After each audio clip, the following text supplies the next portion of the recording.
హల్లెలూయా. మన ప్రభువైన యేసుక్రీస్తు యొక్క శ్రేష్టమైన నామములో దేవుని యొక్క కృపను బట్టి కూడి వచ్చిన మీ అందరికీ నా నిండు వందనాలు చెల్లిస్తున్నాను. దేవుడు మిమ్మల్ని అందరినీ నడిపించి దీవించుబడును గాక. ఆమేన్. హల్లెలూయా. దేవుని మాటలు కొద్ది నిమిషముల పాటు మనం విందాము. దేవుని వాక్యం విలువైంది. దేవుని వాక్యం మనల్ని ఏం చేస్తుందట? నడిపిస్తూ ఉంటుంది. కాబట్టి ఏది మారినా దేవుని మాట మాత్రము మారదు. ఎందుకంటే లోకంలో ప్రేమలు చాలా ప్రేమలు ఉన్నాయి. ఏ ప్రేమైనా గతించిపోతేమో కానీ దేవుని ప్రేమ మాత్రము గతించిపోదు. ఆయన ఎలా నిన్ను ప్రేమిస్తున్నాడంటే శాశ్వతమైన ప్రేమతో నిన్ను ప్రేమిస్తున్నాడు. అందుకే దేవుని వాక్యంలో ఉంటుంది, ఈ లోకంలో ఉన్నతమైన ప్రేమ ఏ ప్రేమ అని చెప్తాం మనము? ఏ ప్రేమ అని చెప్తామమ్మా? తల్లి ప్రేమ. ప్రతి తల్లికినంట తన కుమారుడైనా కుమార్తె అయినా ఎంత పెద్దగా అయిపోయినా తల్లికి ఎలా కనపడతారు? చిన్నపిల్లలకు కనపడుతుంటారు. అయ్యో మా పిల్లండి, మా చిన్నపిల్లండి అని చెప్తుంటుంటారు. ఎందుకంటే తల్లి ప్రేమకు చాలా విస్తారమైన ప్రేమ, చాలా గొప్ప ప్రేమ. అందుకే దేవుని వాక్యం అంది, ఒకని తల్లైనా మరుచునేమో గాని నేను నిన్ను మరువను అన్న వాగ్దానం ప్రభు మనకే అనుగ్రహింపజేశాడు. ఆ వాగ్దానాన్ని పట్టుకుని నేటి జీవితాల్లో మనము ఆయన ప్రేమకు మనం ఏం చేయలేకపోతున్నామంటే వెలకట్టలేకపోతున్నాం.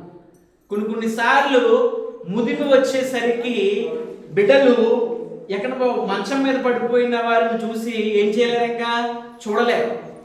తిరుగుతున్న వాడికి ఏదైనా ఆహారం పెట్టగలరు కానీ మంచాన్ని పడిపోయిన వాళ్ళకి దగ్గరికి వెళ్ళడానికి ఏం పడతారంటే చాలా మంది చిరాకు పడతారు, అంటే ముదిమి వయసు వచ్చేసిన తర్వాత.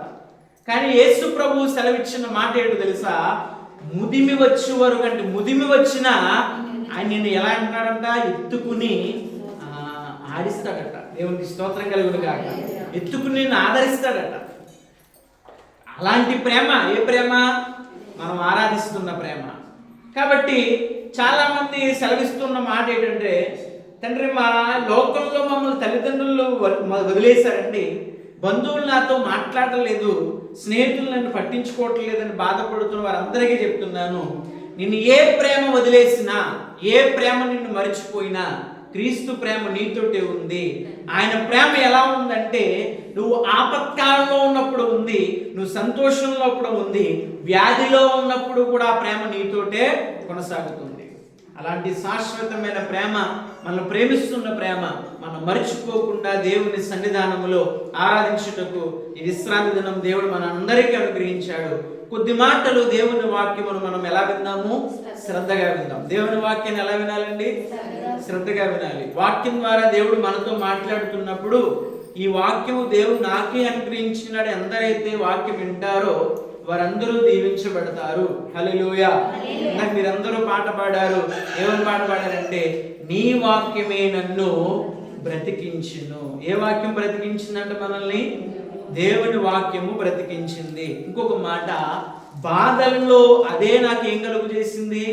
నెమ్మది కలుగు చేసింది. మనం బాధపడుతున్నప్పుడు కొన్నిసార్లు మన బాధను ఎవరు కూడా ఏం చేయలేరు, తీర్చలేరు. కానీ దేవుని వాక్యం అంట బాధల్లో మనకి ఏం కలుగు చేసింది? నెమ్మది కలుగు చేసింది. ఎంతమంది బైబిల్ చదువుతున్నారు? ఎంతమంది బైబిల్ చదువుతున్నారు? చదివేటప్పుడల్లా నీకు ఏదైనా గుర్తుకొస్తుందా? బాధల్లో నాకు నెమ్మది ఇచ్చిందని చదివితే అర్థమవుతుంది. ఒకసారి అంటే ఒక పాస్టర్ గారు గృహానికి వెళ్ళాడట. దర్శించడానికి గృహానికి వెళ్తే అమ్మా ఆ విశ్వాసిని అడిగాడు, ప్రతిరోజు బైబిల్ చదువుతున్నావమ్మా అంటే, సార్ చదువుతున్నాను అన్నదట. సరే అమ్మా ఏం చదువుతున్నావు, ఒకసారి బైబిల్ తీస్తానంటే బైబిల్ ఓపెన్ చేశాడు. ఎవరు బైబిల్? విశ్వాస్ బైబిల్. ఆ బైబిల్ ఓపెన్ చేస్తే దాంట్లో ఏముందంట? కళ్ళజోడు ఉండిపోయింది. దేంట్లో? బైబిల్లో. అయ్యో పాస్టర్ గారు చాలా సంతోషం అండి, నెల రోజులు బట్టి నేను చదువుతున్నాను. ఎప్పటి నుంచి చదువుతుందంటే కళ్ళజోడిని? నెల రోజుల నుంచి చదువుతున్నాను కానీ ఎక్కడ కనబడతలేదు. మీరు ఇలా బైబిల్ ఓపెన్ చేశారు, ఏం దొరికింది? కళ్ళజోడు దొరికింది అన్నారు. ఇప్పుడు దాన్ని బట్టి మనకి ఏం అర్థమవుతుంది?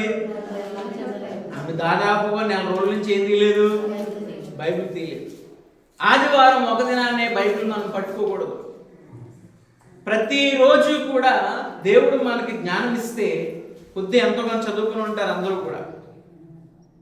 ఆ చదివిన జ్ఞానము కొద్దిగా రోజుకొక అధ్యాయం అన్న మనం ఏం చేయాలి, చదువుతూ ఉండాలి. దివారాత్రము దానిని ధ్యానించువాడు ధన్యుడు. దేనిని ధ్యానించువాడట? వాక్యాన్ని ధ్యానించువాడు ధన్యుడు. నువ్వు ధన్యుడుగా మార్చబడాలి అంటే ఏం చదవాలా? వాక్యాన్ని చదవాలి. వాక్యము తేటగా నీతో మాట్లాడుతున్నప్పుడు వాక్యాన్ని జాగ్రత్తగా విందాం. ఈ ఆనందకరమైన మాసంలో ఎక్కడ చూసినా క్రిస్మస్ వేడుకలు జరుగుతూ ఉన్నాయి. మీ అందరికీ మరొక పర్యాయము హ్యాపీ క్రిస్మస్, హ్యాపీ క్రిస్మస్. ఎందుకంటే ఈ ఆనందకరమైన మాసంలో ప్రతి ఒక్క ఇంటిలోనూ, గృహాల్లోనూ, లేదంటే గ్రామాల్లోనూ, పట్టణాల్లోనూ ఏం జరుగుతున్నాయి? క్రిస్మస్ ఎంతో సంతోషంగా జరుగుతున్నాయి. కాబట్టి ఈ వారం, ఈ విశ్రాంతి దినము ప్రభు మనతో ఏం మాట్లాడుతున్నాడో మాట చాలా జాగ్రత్తగా విందాం. నా వాక్య భాగం ఏంటంటే, మొదటి క్రిస్మస్ లో ఉన్న భక్తుల నుండి నేర్చుకోవలసిన విషయములు. అందరికీ అర్థమైందా? మొదటి క్రిస్మస్ లో ఉన్న కొంతమంది ఎవరున్నారంట? భక్తులు ఉన్నారంట. ఏ క్రిస్మస్ లో? మొదటి క్రిస్మస్ లో. అంటే మొదటి క్రిస్మస్ ఎప్పుడు జరిగింది? ఈ నెల డిసెంబర్ 1వ తారీఖున కాదు. యేసు ప్రభు పుట్టినప్పుడు ఏ క్రిస్మస్ జరిగింది? మొదటి క్రిస్మస్ జరిగింది. అప్పుడంట ఎవరున్నారంట? కొంతమంది భక్తులు ఉన్నారు. వారిని చూసి మనం ఏం నేర్చుకోవాలి? బైబిల్ గ్రంథంలో చాలా మంది భక్తులు కనబడతారు మనకి. ఆ భక్తుల నుండి మనం ఏం చేయాలంటే కొన్ని పాఠాలు ఏం చేయాలి? మనము నేర్చుకోవాలి. వారు నడిచిన విధానం ఏంటి? మేము ఇంకా నడవవలసిన విధానం ఏంటి? వారు చేసిన తప్పిదం ఏంటి? మేము సరి చేసుకోవలసిన తప్పిదం ఏంటని భక్తులు మనకు ఎలా ఉన్నారంటే మార్గదర్శనం చూపించేవారుగా ఉన్నారు. దేవునికి స్తోత్రం కలుగునుగాక. కాబట్టి అలాంటి భక్తుల్లో మనం నేర్చుకోవాల్సిన లోతైన మర్మాలు చాలా దాగి ఉన్నాయి. ఆ మొదటి క్రిస్మస్ లో కొంతమంది భక్తులు ఉన్నారు. వారందరినీ మీకు పరిచయం చేస్తాను. ఆ సమయం ఉన్న కొద్ది మనము ఆ భక్తులు మనం జ్ఞాపకం చేసుకుంటూ వారి వలె ఈ క్రిస్మస్ లో మనం ఏం చేయాలి? నడవాలి. మొదటి క్రిస్మస్ లో ఉన్నవారు ఇక్కడ ఉన్న వాళ్ళందరికీ ఎలా ఉన్నారంటే ఒక మార్గదర్శకంగా ఉన్నారు. ఈ మార్గదర్శకంగా ఉన్న భక్తులు వారిలో ఉన్న విషయాలు మనం నేర్చుకుని మనము కూడా ఆ మార్గములు నడిస్తే దేవుడు తప్పకుండా నిన్ను ఏం చేస్తాడు? ఆశీర్వదిస్తాడు. హల్లెలూయా. మొదటి క్రిస్మస్ లో ఎవరున్నారంటే చూద్దాం. చూడండి, మొట్టమొదటిగా క్రిస్మస్ అనేసరికి మనకి యేసు ప్రభు కాకుండా గుర్తుకొచ్చేది ఎవరు గుర్తుకొస్తారమ్మా? చెప్పండి. మొట్టమొదటిగా ఎవరు గుర్తుకొస్తారు నీకు? మరియమ్మ గారు గుర్తొస్తారు. మరియమ్మ గారు అందరికీ పరిచయమే. ఉన్నది ఇక్కడ లేదా? మరియమ్మలో ఎందుకు లేకపోతున్నారు? మరియమ్మలో అక్కడ వినండి, కొంతమందిని మరియమ్మ దేవుడు పెట్టాడు కదా అక్కడ. అలాగే మనం ఎందుకు ఉండలేకపోతున్నాం? మీరు అన్నారు ఎక్కడ ఉన్నామంటే ఇక్కడ మరియమ్మలు ఎవరు లేరంటే ఇక్కడ ఏమన్నారు? ఇక్కడ ఎవరము లేవని చెప్పారు. ఇక జాగ్రత్తగా వినండి. వాళ్ళు ఎందుకున్నారంటే వారి వలె మనము నడవడానికి. హల్లెలూయా. మరియమ్మ మొట్టమొదటిగా కనబడుతుంది. ఈమె కన్యక. దేవునికి స్తోత్రం కలుగునుగాక. హల్లెలూయా. ఈమె కన్యక. మనందరికీ తెలుసు యేసు ప్రభు మొదటి క్రిస్మస్ లో పాల్గొంది. ఆ క్రిస్మస్ లో ప్రాధాన్య పాత్ర ఎవరిదైనా ఉంది అంటే అది ఎవరిదని చెప్పాలి? మరియమ్మ క్యారెక్టర్. మన పిల్లలు క్యారెక్టర్ ఇస్తాం లేదన్నా స్కిట్ వేస్తున్నప్పుడు ఈ యేసు ప్రభు పుట్టిన గురించి. ఈ క్యారెక్టర్ వేయడానికి ఎవరో ముందుకి రారు. వస్తారా? ఎందుకు రారు? మరియమ్మకి ఏం పెట్టాలి? మరి గర్భం పెట్టాలి. అందుకు క్యారెక్టర్ ఎవడో ఏం చేయడు? ఒప్పుకోడు. నేను అనుకున్నాను, కొంతమందిని అడిగానండి చిన్నప్పుడు మొన్న దినాల్లో, ఎవరు ముందుకు వస్తారంటే ఆత్మీయంగా ఎదుగుతారు కదా, బైబిల్ ప్రకారంగా మన పిల్లలు పెంచబడతారు కదా, అప్పుడు ఆ క్యారెక్టర్ ఏం చేస్తారు? ఒప్పుకుంటారు. ఎందుకంటే ఆ క్యారెక్టర్ ఒప్పుకోవడానికి కొంచెం పిల్లలందరూ ఏం చేస్తారంటే వెనకడుగు అనేది వేస్తూ ఉంటారు. యేసు ప్రభు పుట్టుకలో మొదటి క్రిస్మస్లో కీలక పాత్ర ఎవరిదంటే మరియమ్మ. మరియమ్మ ఏం చేసింది, మనము ఏం చేయాలి అన్న విషయాన్ని మనము ఈ సమయంలో జ్ఞాపకం చేసుకుందాం. అందరూ పరిశుద్ధ గ్రంథాలు చూసినట్లయితే లూకాసు వార్త 1వ అధ్యాయము 38వ వచనం చదువుకుందాం. లూకాసు వార్త 1వ అధ్యాయం 38వ వచనం చదువుకుందాం. అందుకు మరియా, ఇదిగో ప్రభు దాసురాలు, నీ మాట చెప్పున నాకు జరుగును గాక నేను. అంతట దూత ఆమె యొద్ద నుండి వెళ్ళాను. ఆ దినములందు మరియ లేచి యోధా ప్రదేశములో కొండసీమలలో ఉన్న ఒక ఊరికి త్వరగా వెళ్ళి జకర్యా ఇంటిలోకి ప్రవేశించి హల్లెలూయా. ఒకసారి లూకాసు వార్త 1వ అధ్యాయం 38వ వచనం ఒకటే చదవండి. అందుకు మరియా, ప్రభు దాసురాలను నీ మాట చెప్పున హల్లెలూయా. ఈ మాట నాతో కలిసి చెప్పండి. నీ మాట చెప్పున నాకు జరుగును గాక. ఎవరి మాట చెప్పున జరగాలి? దేవుని మాట చెప్పున మనం జరగాలి. హల్లెలూయా. నీ మాట కాదు, బంధువుల మాట కాదు, స్నేహితుల మాట కాదు, దేవుని మాట చెప్పున నాకు జరుగును గాకని ఆమె ఎవరి చిత్తానికి లోబడ్డదంటే దేవుని చిత్తానికి లోబడ్డది. దేవునికి స్తోత్రం కలుగును గాక. మరియమ్మలో మనం నేర్చుకోవాల్సిన ప్రాముఖ్యమైన పాఠం ఏంటో తెలుసా? మరియా దేవుని చిత్తాన్ని నెరవేర్చింది. ఎవరి చిత్తం నెరవేర్చింది? దేవుని చిత్తాన్ని నెరవేర్చింది. కొన్నిసార్లు మనము రకరకాల ఆలోచనలు పెట్టుకుంటుంటాం. ఇది చేయాలి, అది చేయాలి, ఇలా చేయాలి, అలా చేయాలనుకుంటుంటాం.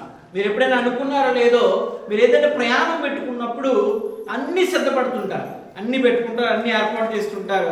సడన్ గా ఫోన్ వస్తుంది, ఎవరికైనా ఒంట్లో బాగోలేదని. ఆ ప్రయాణాన్ని ఏం చేస్తాం? మనం క్యాన్సిల్ చేసి ఏమనుకుంటాం, మళ్ళా వేరే ప్రయాణం పెడుతుంటాం.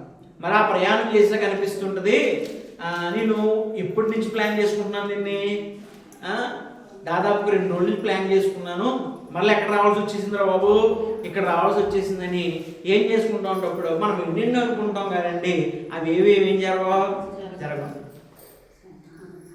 మరియా తన చిత్తాన్ని కాదు కానీ ఎవరి చిత్తాన్ని నెరవేర్చిందంట? దేవుని చిత్తాన్ని నెరవేర్చి, ఇక్కడ ఒక మాట ఉంది, నీ దాసురాలను. దేవునికి స్తోత్రం కలుగును గాక. దాసుడు అన్న మాటకి ఏంటంటే యజమానుడు కాదట. యజమానుడు చెప్పే మాటను అంగీకరించేవాడే, చేసేవాడినే ఏమని చెప్తాం మనము? దాసుడు, దాసురాలని చెప్తాం. అందుకే మరియమ్మ ప్రభుతో మాట్లాడుతూ అంటుంది, నాయన నీ దాసురాలైన నన్ను నీ మాట చెప్పును నాకు జరుగును గాక. హల్లెలూయా. దేవుని చిత్తాన్ని తెలుసుకునే అనుభవంలోకి మనం రావాలి. ఎల్లప్పుడూ ప్రార్థన చేస్తున్నప్పుడు ప్రార్థన చేయండి. నీ ఇంటిలో ఏదైనా కార్యక్రమం మొదలు పెడుతున్నప్పుడు, నీ ఇంటిలో ఏదైనా పని స్టార్ట్ చేస్తున్నప్పుడు ఒక ప్రార్థన చేయాలి. ఏ ప్రార్థన అంటే, నాయన నా చిత్తము కాదు, నీ చిత్త ప్రకారంగా నన్ను నడిపించునని నేను ప్రార్థన చేస్తే తప్పకుండా దేవుని ఎడల ఏం చేస్తాడు? ఆయన కార్యం చేయడానికి సిద్ధపడతాడు. హల్లెలూయా. మరియమ్మ ఒక ప్రార్థన చేయొచ్చు. ఏమని ప్రార్థన చేస్తే, ఇప్పుడు నేను గర్భవతి అయితే ప్రజలను ఏం చేస్తారు? హేళన చేస్తారు. ఇప్పుడు నేను గర్భవతిగా బయట తిరుగుతున్నానంటే నన్ను కన్యకండ్రో, పాపాత్మురాలైన స్త్రీ అంటారు. నేను ఈ చిత్తాన్ని ఏం చేయలేను, భరించలేను అనొచ్చు. కానీ మరియమ్మలో ఉన్న గొప్ప లక్షణం ఏంటంటే, ఎవరి చిత్తం కాదు ఇది, మనుషులు ఏమనుకుంటే నాకు సంబంధం లేదు, ఇది దేవుని చిత్తం అని ఎంచి ఎవరు పని చేసింది? ఇక్కడ దేవుని కార్యం చేసింది. మరియమ్మలో మనం నేర్చుకోవాల్సిన మొదటి క్రిస్మస్లో ఉన్న మరియమ్మలో పాఠం ఏంటంటే, నరుడు నిన్ను ఏమంటున్నారో కాదు, దేవుణ్ణి ఎడల ఏమనుకుంటున్నాడో ఆ కార్యం చేయాలి. దేవునికి స్తోత్రం కలిగిన గాక. మనుషులు అంటారు, ఈ వారం గుడికి వెళ్ళకంటారు, ఈ వారం అక్కడికి వెళ్ళక ఇక్కడికి వెళ్ళకని చెప్తుంటారు, ప్రార్థన చేయకని చెప్తుంటారు. నువ్వు ఎవరి చిత్తాన్ని జరిగించినాడు అవుతాప్పుడు? మనుషుల చిత్తాన్ని జరిగించినాడు. మరియమ్మ అలా చేయలేదు. యేసేపు ఏమైనా అనుకుంటాడో చేయలేదు. కుటుంబం ఏదైనా అంటదమ్మను చేయలేదు, బంధువులు ఏదైనా అనుకుంటారేమో అని తన చిత్తాన్ని, దేవుని చిత్తాన్ని విడిచిపెట్టలేదు. ఎలా పట్టుకుందో తెలుసా? నా ఇష్టము కాదు నాయనా, నేను ఎప్పుడూ కూడా ఎవరి దాసురాలనే? నీ దాసురాలని. దేవుని దాసురాలుగా ఎవరి మాట ఉన్నది? దేవుని మాట. అందుకే మొదటి క్రిస్మస్ లో ఉన్న స్త్రీ మొట్టమొదటి ఎవరున్నారమ్మా? మరియ స్త్రీ ఉంది. నేను అంటున్నాను, ఆ స్త్రీ వలె నీవు కూడా ఎవరి చిత్తాన్ని జరిగించాలి? దేవుని చిత్తాన్ని జరిగించాలి. నిన్ను పుట్టక ముందే దేవుడు నీకు ఒక తలంతి ఇచ్చాడు. దేవుడు చాలా మంది పాటలు పాడే చక్కని స్వరం ఇస్తాడు దేవుడు. ఇక్కడ ఒక పాట పాడంటారు అంటే ఏం చేయడు? పాట. అయ్యో పాడితే నాకు ఏమైపోతుంది ఇక్కడ? సిగ్గుహేత అంటారు.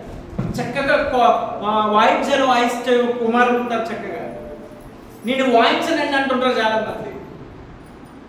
ఏదైనా సాక్ష్యం చెప్పరా అంటే నేను చెప్పలేను బాబు అంటుంటారు. నీకు ఏదైనా దేవుడు తలంతిస్తే దాన్ని ఏం చేయాలి? ఉపయోగించాలి. ఇంట్లో కత్తిలు ఉంటాయి. కత్తి పొలంకి వెళ్ళేవారు తెలుసు. ఆ కత్తి కొనుక్కున్నావు, ఇంటిలోనే పెట్టావు, దాన్ని వాడతలేదు. పనిచేస్తుంది, కొనాలి. పనిచేస్తుంది. ఏం పడుతుంది? తుప్పు పడుతుంది. హల్లెలూయా. దాచుకున్న బిరువులు పెట్టు. నాకు తెలిసిన ఒక వ్యక్తి ఉంటాడు, బండి కొన్నాడు. ఏం కొన్నాడు? బండి కొన్నాడు. తీర్తలేదు. 2 సంవత్సరాలు అయిపోతుంది, తీయట్లేదు. సైకిల్ మీద వెళ్తున్నాడు, తీయట్లేదు. మళ్ళీ తుడుతున్నాడు, దాన్ని తుడుతున్నాడు. ఇప్పుడు లేటెస్ట్ బండి అందరికీ అన్నట్టుగా ఏముందంటే సెన్సర్ ఉంది, దాన్ని వాడాలి. దాన్ని ఏం చేయాలి? వాడాలి. తుడుతున్నాడు, ఆన్ చేయట్లేదు, సెల్ఫ్ అసలు ఏం చేయట్లేదు, వెళ్తలేదు ఎక్కడ. 3 అయిపోతుంది, 4 సంవత్సరాలు అయిపోతుంది. అయినా ఒకసారి తీర్తానంట. అది ఏమన్నాడంటే మొత్తం ఇంజిన్ పోయిందండి, ఒక 20,000 రూపాయలు అవుతుందట. ఏమవుతున్నాడట? ఒక 20,000 రూపాయలు అవుతుంది, ఇంజిన్ పోయిందని చెప్పాడు. తీలేదు బండి, వాడలేదు. నువ్వు శుభ్రం చేసుకోవచ్చు, కడుక్కోవచ్చు, కానీ దాన్ని ఏం చేయాలి? వాడాలి. మన జీవితం కూడా అలాంటిదే. నువ్వు దేవునిలో వాడబడితేనే దేవునికి స్తోత్రం, ఆశీర్వాదం చూస్తాం. లేకపోతే చూడలేం.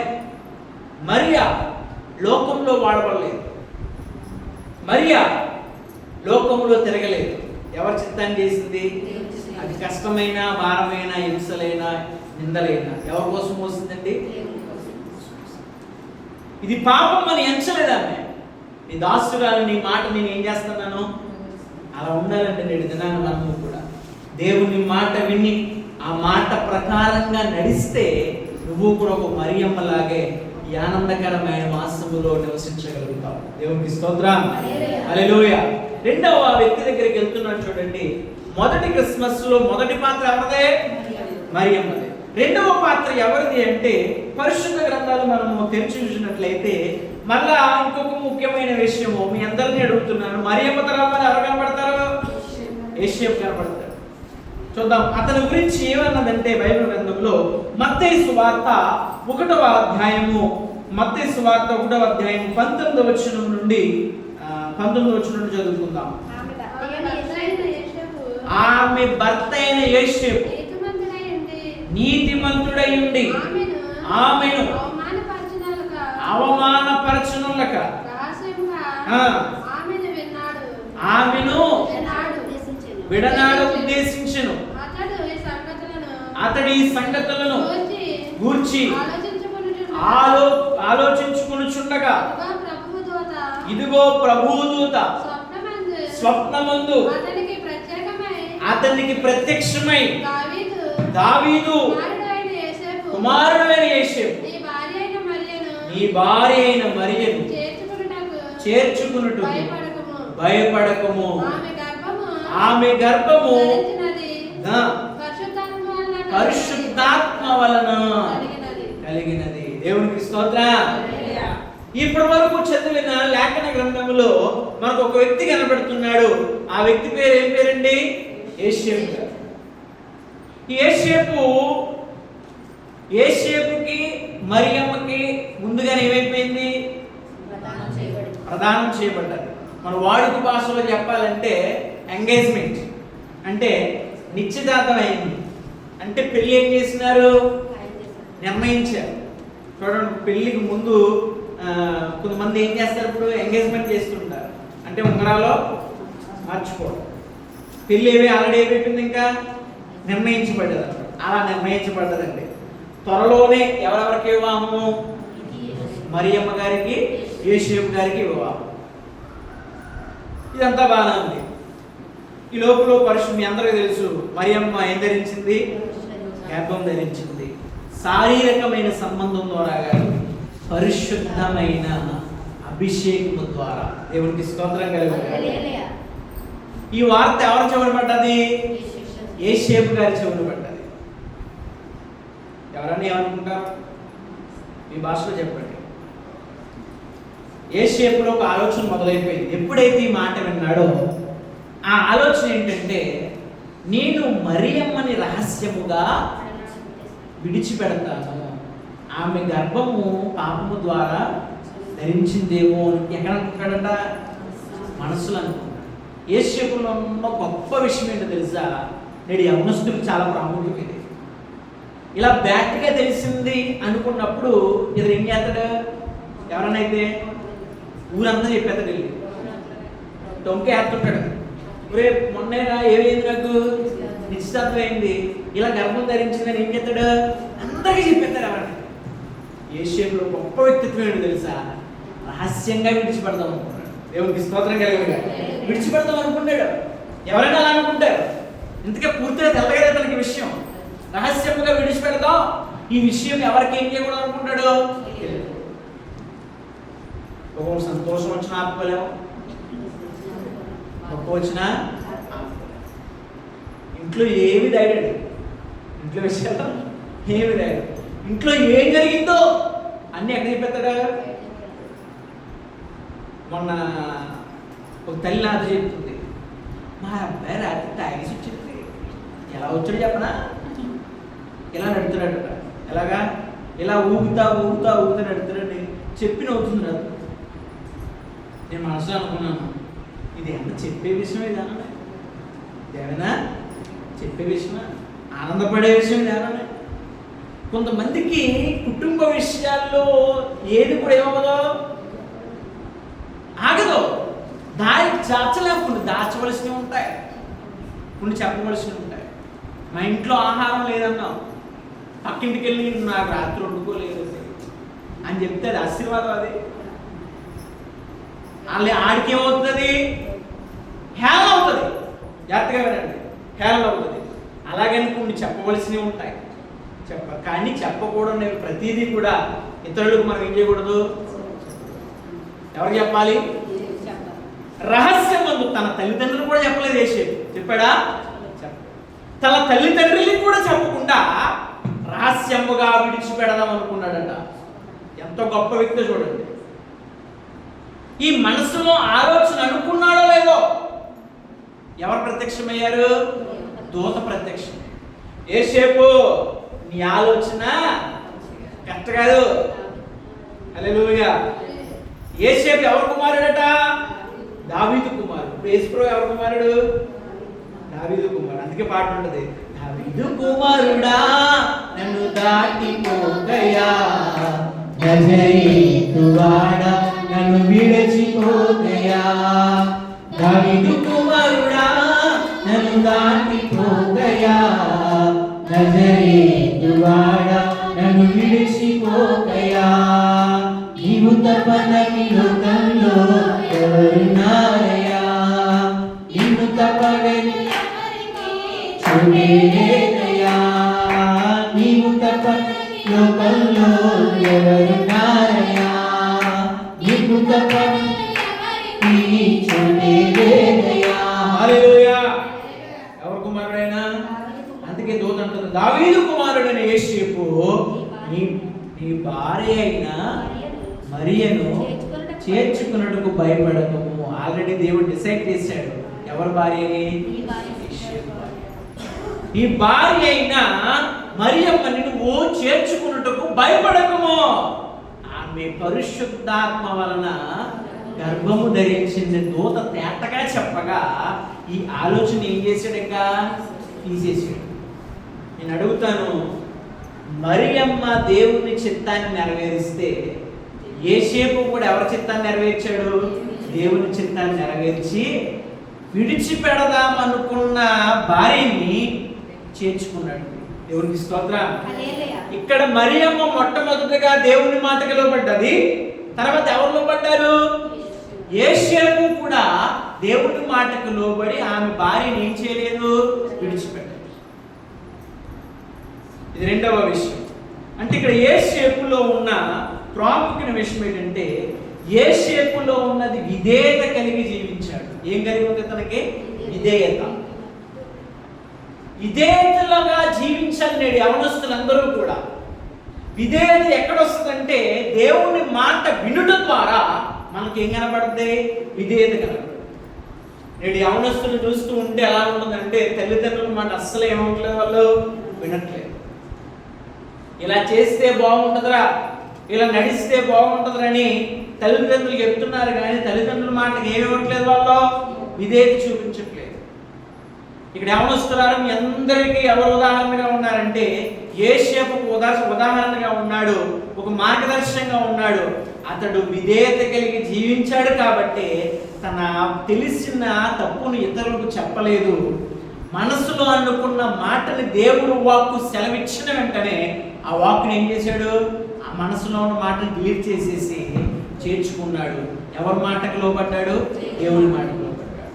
నువ్వు దేవుని మాటకు లోబడితే ఆశీర్వదించబడతావు. నువ్వు దేవుని మాటకి విధేయత కలిగి జీవిస్తే నువ్వు యోసేపువే. హల్లెలూయా, హల్లెలూయా. రెండవ పాత్ర ఎవరిదంటే యోసేపు. మొట్టమొదటి పాత్ర ఎవరిది? మరియమ్మ. రెండవ పాత్ర యోసేపు.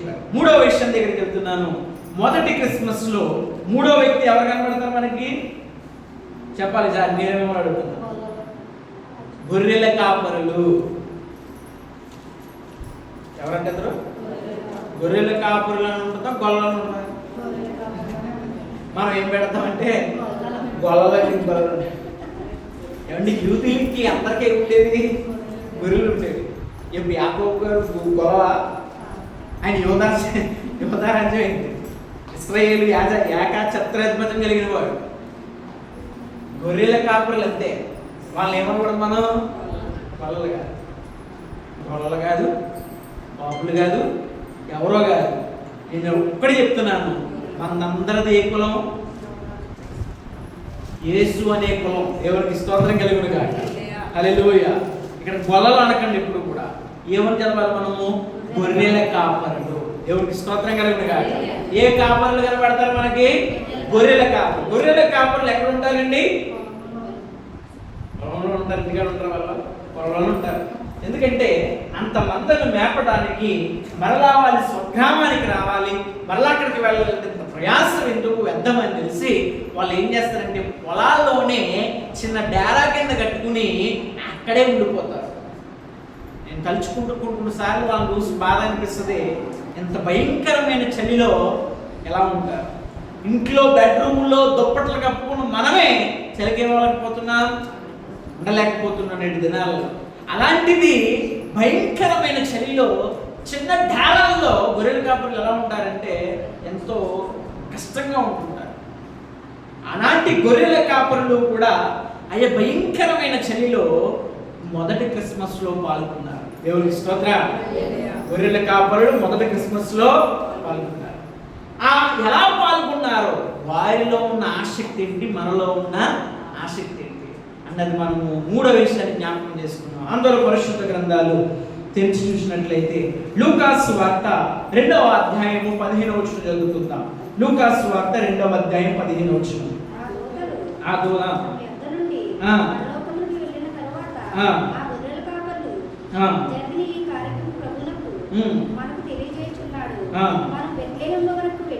మనం బెత్లెహేము వరకు వెళ్ళి చూతుము రెండని ఒకరితో ఒకడు చెప్పుకుని త్వరగా వెళ్ళి మరియను యోసేపును తొట్టిలో పండుకుని ఉన్న శిశువును చూచిరి. దేవునికి స్తోత్రం కలుగునుగాక. గొర్రెల కాపరుల వలె మనం మూడవది ఏం చేయాలంటే విన్న వాటిని కన్న వాటిని తెలియజేయాల. దేవునికి స్తోత్రం కలుగునుగాక. ఇన్ని మాటలు వింటున్నావు దేవుడి గురించి. నేను అడుగుతున్నాను, ఏ రోజైనా యేసు ప్రభు గురించి ఇతరులకు చెప్పావా ఏ రోజైనాని? ఒక మాట చెప్తున్నాను, గొర్రెల కాపరులు అంటే జ్ఞానము లేని వారండి. వాళ్ళు జ్ఞానం ఉన్న వాళ్ళకి చదువు లేదు, వాళ్ళకి అక్షరం ముక్క రాదు వాళ్ళకి. అయినా ఎవరి గురించి చెప్పారు? ఏం విన్నారో అదే చెప్పారు, ఏం చూసారో అదే చెప్పారు. మనం వింటున్నాం, చూస్తున్నాం, యువతలకు ఏం చెప్పలేకపోతున్నాం? సువార్తను అందించలేకపోతున్నాం. మొదటి క్రిస్మస్లో ఎలా పాల్గొన్నారంటే చలిలో, భయంకరమైన చలిలో ఆ గొర్రెల కాపరుల దగ్గరికి వెళ్ళి దూత కనబడితే ముందుగా దూతను చూసి ఏమయ్యారో భయపడిపోయారు. ఏమనుకుని వాళ్ళు భయపడ్డారు. మనమైతే ఇంటికి పారిపోతాం. అదే వాళ్ళు భయమే పడ్డారు. వాళ్ళు భయమే పడ్డారు. భయపడ్డారు కానీ దూత మాట్లాడినప్పుడు మళ్ళీ ఏం పొందుకున్నారు? ధైర్యం పొందుకున్నారు. దేవునికి స్తోత్రం కలుగునుగాక. హల్లెలూయా. ఆ ధైర్యం పొందుకుని ఆ మాట విని బెత్లెహేములో ఉన్న శిశువును చూడండి, ఆ మాటకు విధేయత కలిగి ఆ విన్న వాటిని కన్న వాటిని ఇతరులకు చెప్తూ ఎక్కడ బయలుదేరారో? బెత్లెహేముకు వచ్చారు. హల్లెలూయా. నువ్వేం విన్నావు? ఏం చూచావు? ఏ సువార్త విన్నావు?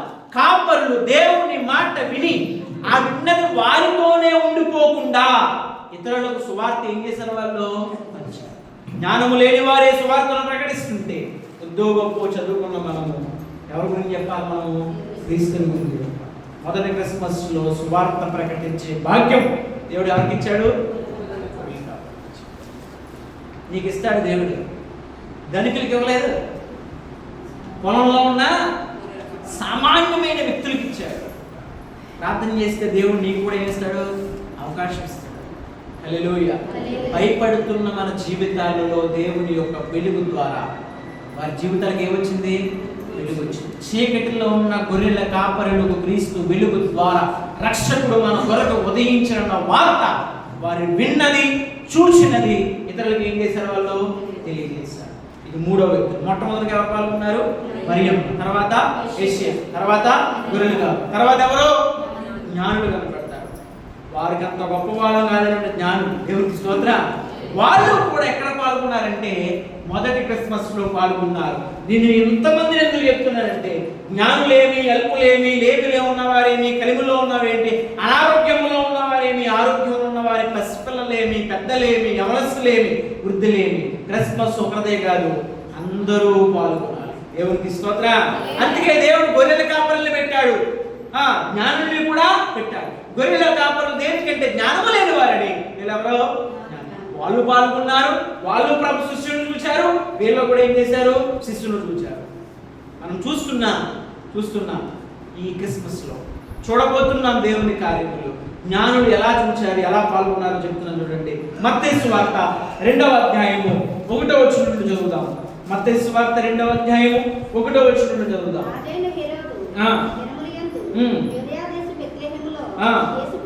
యేసు పుట్టిన పిమ్మట తూర్పు దేశపు జ్ఞానులు యెరూషలేమునకు వచ్చి యూదుల రాజుగా పుట్టినవాడు ఎక్కడున్నాడు?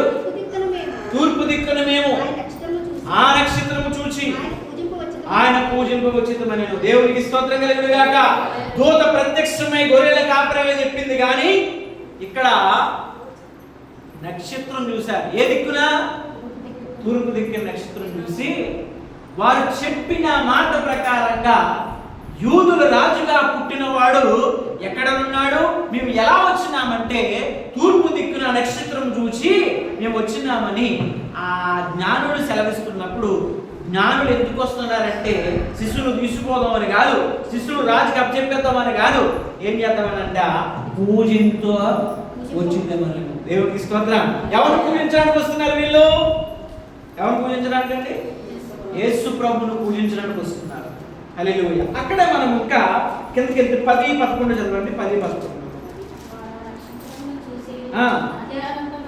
అత్యానంద భరితులై ఇంటిలోనికి వచ్చి తల్లి అయిన మరియను ఆ శిశువును చూచి సాగిలపడి ఆయన పూజించి ఒక పెట్టెలు విప్పి తమ బంగారం సాంబ్రాణి బోళమును కానుకలుగా ఆయనకి సమర్పించేది. దేవునికి స్తోత్రం కలుగునుగాక. మొదటి క్రిస్మస్ లో జ్ఞానులంట ఆ శిశువును చూచి తమ పెట్టెలు విప్పి బంగారమును సాంబ్రాన్ని బోళమును కానుకలుగా ఏం చేశారు?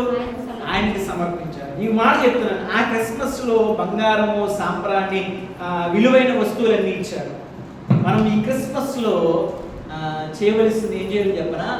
అంతకన్నా విలువైంది, బంగారం కన్నా విలువైంది, వజ్రాల కన్నా విలువైంది ఏంటో తెలుసా? నీ దగ్గరే ఉంది. ఏంటది? నీ మనసు. హల్లెలూయా. బంగారం కావాలా, నా మనసు కావాలంటే ఏమని చెప్తాడు మనం?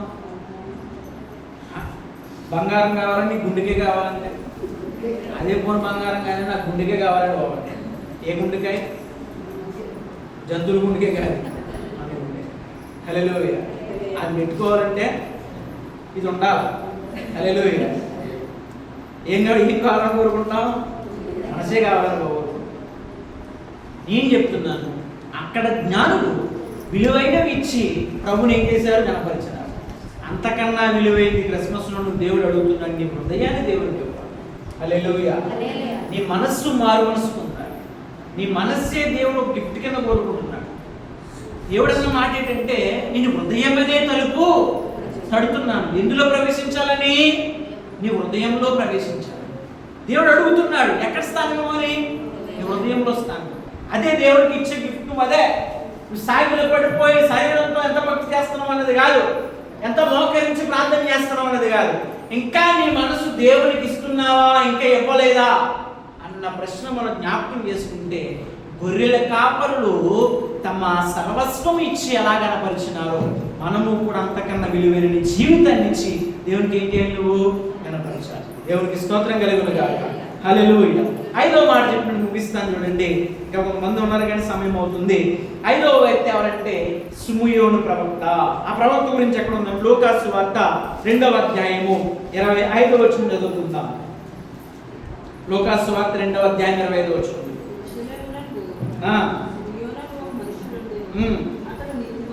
అతడు నీతిమంతుడు. ఎక్కడున్నాడట ఇతడు? ఎక్కడున్నాడట? యెరూషలేమునందు భక్తిపరుడై ఉండి యెరూషలేము యొక్క ఇశ్రాయేలు యొక్క ఆదరణ కొరకు కనిపెట్టువాడు. దేవునికి స్తోత్రం కలుగునుగాక. ఇతడు ఎవరంట? బైబిల్ అతని గురించి చెప్తుంది. నీతి మంతుడు, ప్రవక్త. అతని పేరేంటి? సిమియోను ప్రవక్త. ఇతడు ఎలాంటి వాడు అని చెప్పింది బైబిల్? నీతిమంతుడు, భక్తిపరుడై ఉండి ఎవరి క్షేమం కొరకు ప్రార్థన చేస్తున్నాడు? ఇశ్రాయేలు యొక్క క్షేమం కొరకు ప్రార్థన చేస్తున్నాడు. ప్రార్థన చేశాడు. అంత్య దినాలకు వచ్చేసాడు, చివరి దినాలకు వచ్చేసాడు. అయితే ఇతనికి ఒక ఆశ ఉండిపోయింది. ఎవరు చూడాలని?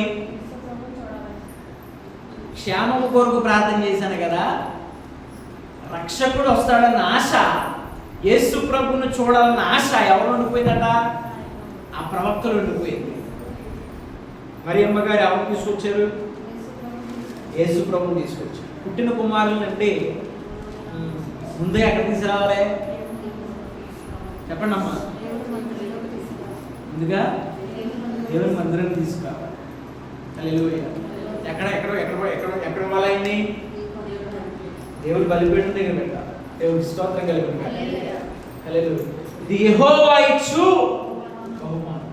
మరియమ్మ గారు యేసు ప్రభువుని ఎత్తుకుని ఎక్కడ పోతుంది? దేవుని మందిరం. ఎన్నో దినానండి? 8వ దినం. 8వ దినాన్ని మందిరం తీసుకొస్తారప్పుడు ఎలా పిల్లలు పుడితే 8వ దినం తీసుకురా. అయ్యి బాబా అప్పుడేనండి 8వ నెలలో మొదటి క్రిస్మస్ అదే మొదటి పుట్టినరోజుకి ఫస్ట్ డే అప్పుడు తీసుకొస్తుంటారు. బైబిల్ ఏం చెప్పింది తెలుసా? 8వ దినాన దేవుని మందిరాన్ని తీసుకొచ్చింది. సిమియోను ప్రవక్తలో ఆ ప్రవక్త చేతిలో పెడుతుంది. దేవునికి స్తోత్రం కలుగునుగాక. హల్లెలూయా. ఎవరు పెట్టింది? ఆయన ఆశ ఏంటో తెలుసా? నేను నా ప్రభువుని, నా రక్షకుని చూసి చనిపోతాను అనుకున్నాడు. హల్లెలూయా. ఎవరు చూసాట? నా రక్షకుడిని గురించి చనిపోవాలని ఇప్పటి వరకు బతుకుతున్నానని బెగబెట్టు బ్రతుకాడు అంతే సిమియోను ప్రవక్త. ఎవరు చూడాలని? యేసు ప్రభువు చూడాలి. ఆశ నెరవేరిపోయింది. ఎవరు రాక ద్వారా? యేసు ప్రభువు రాక ద్వారా. ఏమంటాడు చదవండి అక్కడ. నాదా ఎవరు చదువు? నాదా ఇప్పుడు నీ మాట చెప్పున సమాధానముతో నీ దాసుని పోనిచ్చుచున్నావు. దేవుడికి స్తోత్రం కలుగును గాక. చాలు అయినా నాకు ఎవరిని పెద్దవాడే వృద్ధాప్యంలో వాడైనా కానీ తను ఏమన్నాడే యేసుప్రభుని బాలుని దేవుడికి స్తోత్రం కలుగును గాక. అందుకంటాం ఆయన బాలుడు కాదు, పరమాత్మ, ప్రవక్త, నీతిమంతుడు, భక్తి కలిగిన వాడు. యేసు ప్రభువుని చూసి ఏమన్నాడంటే నాదా నీ మాట చెప్పున. ఎవరి మాట చెప్పున? నీ మాట చెప్పున సమాధానముతో నీ దాసుని పోనిమ్మునైనా. చాలు. ఇంకా నాకు బ్రతకాలని ఆశ లేదు నాయన. ఎవరు చూసేసాను నేను? ఇంకా నిన్ను చూసాను. హల్లెలూయా. ఏ ఆశతో అయితే చూసినాను అన్ని రోజులు కూడా ఆశతో ఉన్నాను. ఇప్పటి వరకు నేను ఇశ్రాయేలు క్షేమం కొరకే ప్రార్థన చేశాను. ఇక నుండి ఇశ్రాయేలు రక్షకుడు నీవే ఎంచి ఆయన ఎదుట ఏం పడ్డాడైనా సాగిల పడ్డాడు. దేవునికి స్తోత్రం కలుగును గాక. హల్లెలూయా. యేసు ప్రభు యొక్క సిమియోను వలె క్రీస్తు సకల జనులకు రక్షకుడు చూపించడం నేర్చుకోవాలి. హల్లెలూయా. సిమియోను ప్రవక్త సకల జనులకు ఎవరు చూపించినాడు? యేసు క్రీస్తును పరిచయం చేశాడు. ఈయన బాలుడు కాదు, పరమాత్ముడు ఎంచి ఆయన ముందే ప్రవక్త అయిన ఉన్నతమైన స్థితిలో ఉన్నవాడు కూడా యేసు ప్రభుని పూజించాడు. దేవునికి స్తోత్రం కలుగును గాక. హల్లెలూయా. నేటి క్రిస్మస్ లో మన పాత్ర ఏంటి? నేటి క్రిస్మస్ లో ఆనాడు ఉన్న భక్తుల్లో ఉన్న నేర్చుకోవాల్సిన విషయాలు చాలా ఉన్నాయి, చాలా విపులంగా ఉన్నాయి. నేటి దినాన్ని మనము కూడా ఏం చేయాలి? ఆ భక్తుల వలె మన నడవడిక కూడా ఉండాలి. దేవునికి స్తోత్రం కలుగును గాక. మనం నడుస్తున్నాము కానీ లోకంలో నడుస్తున్నాం. దేవునిలో మనం ఏం చేయలేకపోతున్నాం? నడవలేకపోతున్నాం. ఎన్ని విషయాలు చెప్పాను నేను? 5 మాటలు చెప్పాను. మొట్టమొదటి ఎవరు? మరియమ్మ గారు. ఏం చేసిందామే? దేవుని చిత్తాన్ని. రెండవది ఎవరమ్మా? యేసేపు గారు ఏం చేశారు? విధేయత కలిగి ఉన్నాడు. ఎవరి మాటకి? దేవుని మాటకి విధేయత కలిగి ఉన్నాడు. మూడవదిగా ఎవరు? గొర్రెల కాపరులు ఏం చేశారు? సువార్త విన్న వాటిని కన్న వాటిని ఇతరులకు తెలియజేశారు. నాలుగవదిగా జ్ఞానులు తమ శ్రేష్టమైనవి ఇచ్చి ఎవరు పూజించారు? దేవుని పూజించారు. అంతకన్నా శ్రేష్టమైనది ఏమివ్వాలి? మన జీవితమును, మన ఉదయాన్ని దేవునికి ఇవ్వాలి. తర్వాత 5వదిగా సిమియోను ప్రవక్త ఎవరిని పరిచయం చేశాడు? లోకానికి రక్షకుడు పరిచయం చేశాడు. అతన్ని చూడాలని ఆశ కలిగి ఉన్నాడు. 7 దినాల్లో క్రిస్మస్ అనేది మాట ఏదో టేక్టీజ్గా తీసుకోవద్దు. రక్షకుడు నీ కొరకు పుట్టినాడంటే నీ కొరకే కాదు, అందరి కొరకు పుట్టాడు. ఇంకా తెలియని వారికి మనం ఏం చేయాలా? తెలియజేయాలా. సువార్త అందరిదని అందరూ కూడా పాలిభాగస్తులయ్యి క్రీస్తు రాజ్య సువార్తలో, క్రిస్మస్ ఆనందంలో, క్రిస్మస్ సంతోషమును ఈ మాసమంతా దేవుడు మనందరికీ దయచేయును గాక. ప్రార్థన చేద్దాం.